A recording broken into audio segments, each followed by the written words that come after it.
renewal. Tonight, I wanted to share something with you. I just made a post here in school sharing how life doesn't have to be hard. And this was one of the longest lessons that it took me to learn. But God uses the most effective ways for us to understand and grab hold to the truth.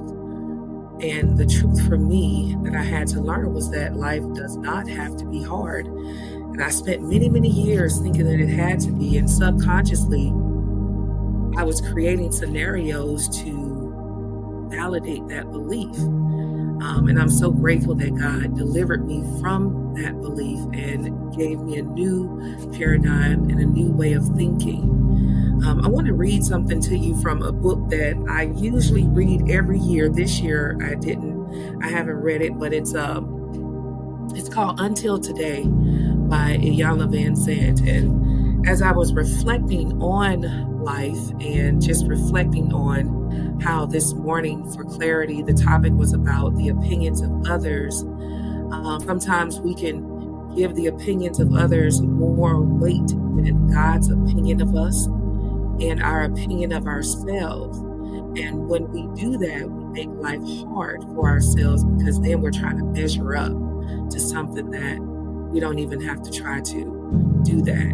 And so I wanted to just read this and give you something to think about as you are preparing yourself for rest tonight. And it says, I will realize my own worth when I accept life does not have to be hard. When we are not clear that we are worthy, worthwhile, and valuable beings, we believe that life must be hard. This belief will bring into your experience difficult situations that you will have to fight your way through. On the other end of the fight, you can sit back and marvel at what you have done. You have bragging rights about what you have been through and what you've come through. You are a fighter.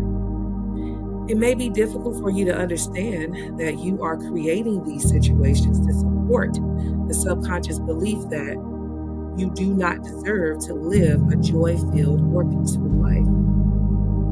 Just because you can take a punch does not mean you must make yourself a punching bag. When we learn how to duck and dodge the punches life sends our way, this process of living can become an exhausting habit.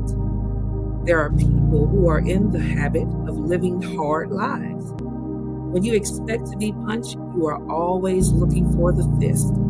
It comes again and again. Eventually, you become punch drunk, waiting to be knocked down so that you can prove that you can't be or won't be knocked out. Life does not have to be hard. There is no good reason for you to be beaten up by the conditions in your life. If this is happening to you, check out your expectations. Check to make sure that you are not waiting for the next disaster to strike just to prove that you can take it.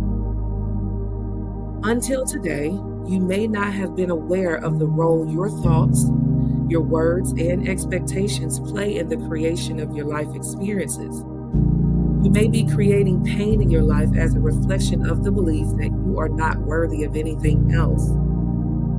Just for today, refuse to fight your way through life. Open your mind and your heart, asking that they be filled with a vision and expectation of a joy-filled and peaceful future. And as you rest tonight, what I want you to meditate on is this thought. Today, I am devoted to expecting and experiencing a peaceful, non-violent way of living and being. We don't have to fight our way through life. When I was in church, I don't go yet, I haven't found anywhere here, but growing up in the church, I used to always wonder, why ministers and preachers always talk about us fighting some battle and positioning us as being defeated. There are challenges that we face in life, don't get me wrong, I'm not ignorant to that. But life doesn't have to be hard. We don't have to walk through life waiting for the other shoe to drop or holding our breath for the next thing to happen. We can relax in the arms of our Maker and enjoy life knowing that God has our back. We can go to sleep at night knowing that whatever we didn't get finished, whatever we didn't accomplish, whatever is still open, whatever still needs our attention, we can give it to God, and we can trust that God will fight all of our battles. And so as we rest tonight, as we wind down, just think about your thoughts regarding if you are fighting your way through life, if you feel like life has to be hard, and look at the situations, the experiences, and the expectations that you have to see if you are encouraging life to be hard. And if you're ready to put that down, I just invite you to, write a dream intention, asking God to show you how to let it all go. Because life does not have to be hard. I learned firsthand, and I am so grateful that I did, because now I welcome joyous times without being afraid that it's going to be snatched away or it has to be hard, So that's our wind down for tonight. I hope that it brings you peace. I hope that you get clarity as we continue our 30-day journaling challenge. And I hope you